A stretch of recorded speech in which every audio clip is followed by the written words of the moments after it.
Salut, bienvenue dans cette vidéo où on va voir ensemble les notions de base des matrices. صلي على النبي وتبسم ده النبي تبسم وتبسم. Aujourd'hui, je vais t'expliquer les définitions principales que tu dois connaître et te présenter plusieurs exemples de matrices particulières.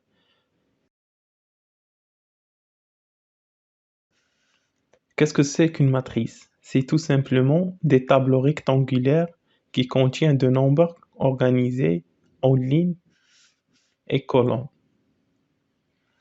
Ici, tu vois un exemple qui a M lignes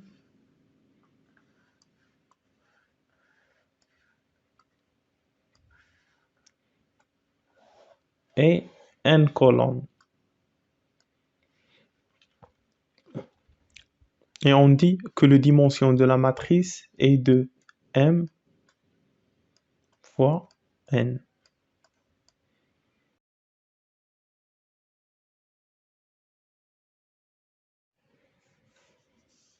On peut écrire cette matrice sous une autre forme. On écrit simplement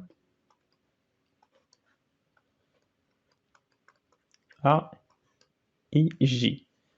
AIJ est un coefficient qui se trouve dans la ligne I et la colonne J. I est un index entre 1 et M.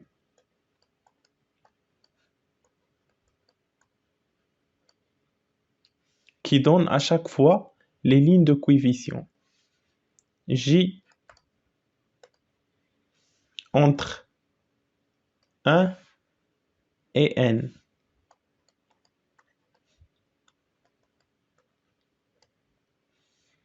Et donne la colonne de chaque coefficient. Par exemple, le coefficient A13 et le coefficient de la première ligne est la troisième colonne.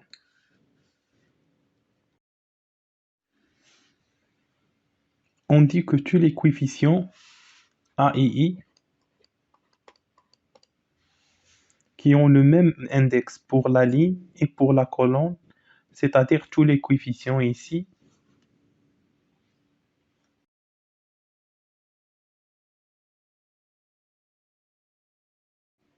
forment la diagonale.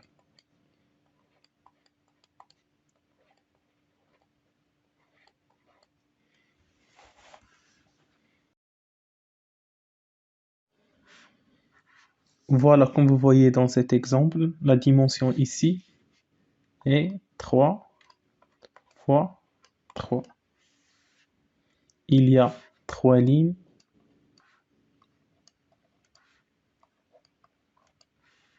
et 3 colonnes.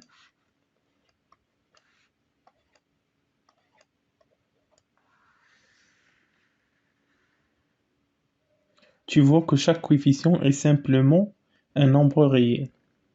La diagonale ici serait simplement 3, 1, moins 2.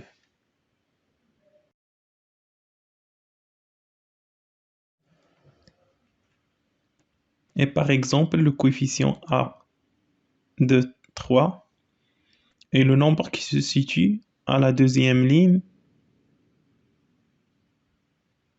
et la troisième colonne. Donc ici, il s'agit du 0. Les matrices peuvent avoir des formes particulières. Voici maintenant quelques exemples. On dit qu'une matrice est une matrice carrée quand la matrice est le même nombre de lignes et de colonnes. M égale à N. Donc, comme vous voyez dans ces exemples, la première matrice est de 3 lignes, 3 colonnes. Et la deuxième matrice est de 2 lignes, 2 colonnes.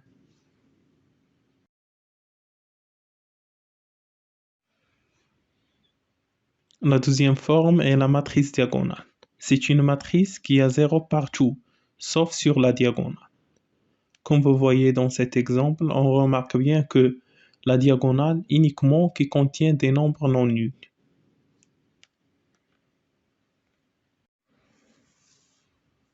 La troisième forme est la matrice identité. C'est un cas particulier de la matrice diagonale. Il s'agit d'une matrice qui a des 1 partout sur la diagonale et 0 partout ailleurs. Par exemple, l'identité en dimension 3 x 3 est simplement la matrice qui a 3 1 sur la diagonale et 0 pour tous ses autres coefficients. La particularité de la matrice identité, c'est que si tu la multiplies par n'importe quel vecteur, tu obtiens le vecteur original. On verra ça dans les parties qui vont suivre. La quatrième forme est la matrice nulle, comme son nom indique. Il s'agit d'une matrice qui a 0 partout, tous ses coefficients sont 0. La cinquième forme, cette fois-ci, on trouve des zéros dans toute une moitié de la matrice, d'un côté ou de l'autre de la diagonale. Si les zéros se trouvent à gauche au-dessous de la diagonale, on parle de la matrice triangulaire supérieure.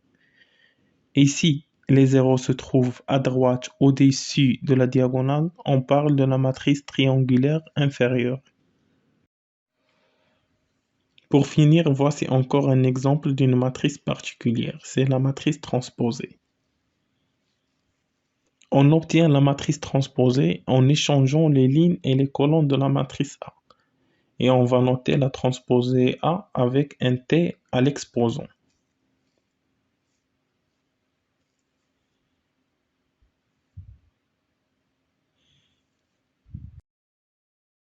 Si on a par exemple une matrice A de 2 lignes et 3 colonnes, et donc pour obtenir la transposée A, on échange les lignes et les colonnes. La première ligne va devenir la première colonne. Donc on aura 4, 2, 1 dans la première colonne. Et la deuxième ligne devient la deuxième colonne. Donc 3, 5, 6. Et tu remarques que les colonnes de la matrice A sont devenues des lignes de la transposée A.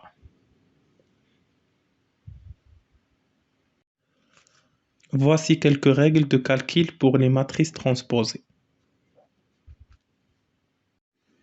Si tu prends la transposée de la transposée, tu retombes sur la matrice originale A. Si tu prends la somme de transposées des matrices, c'est la même chose. C'est la transposée A plus la transposée B.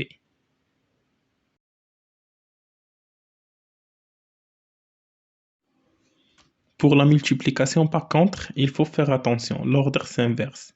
Si je transpose la multiplication A et B, tu obtiens la matrice transposée de B fois A transposée. Donc, inverser l'ordre.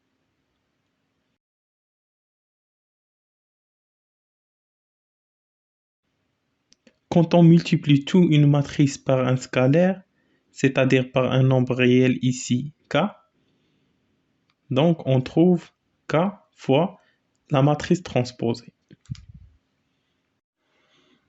Donc, va maintenant regarder la partie suivante où je vais t'expliquer comment faire l'addition et la soustraction de deux matrices. وفي الأخير سبحان الله وبحمدك لا إله إلا أنت أستغفرك وأتوب إليك.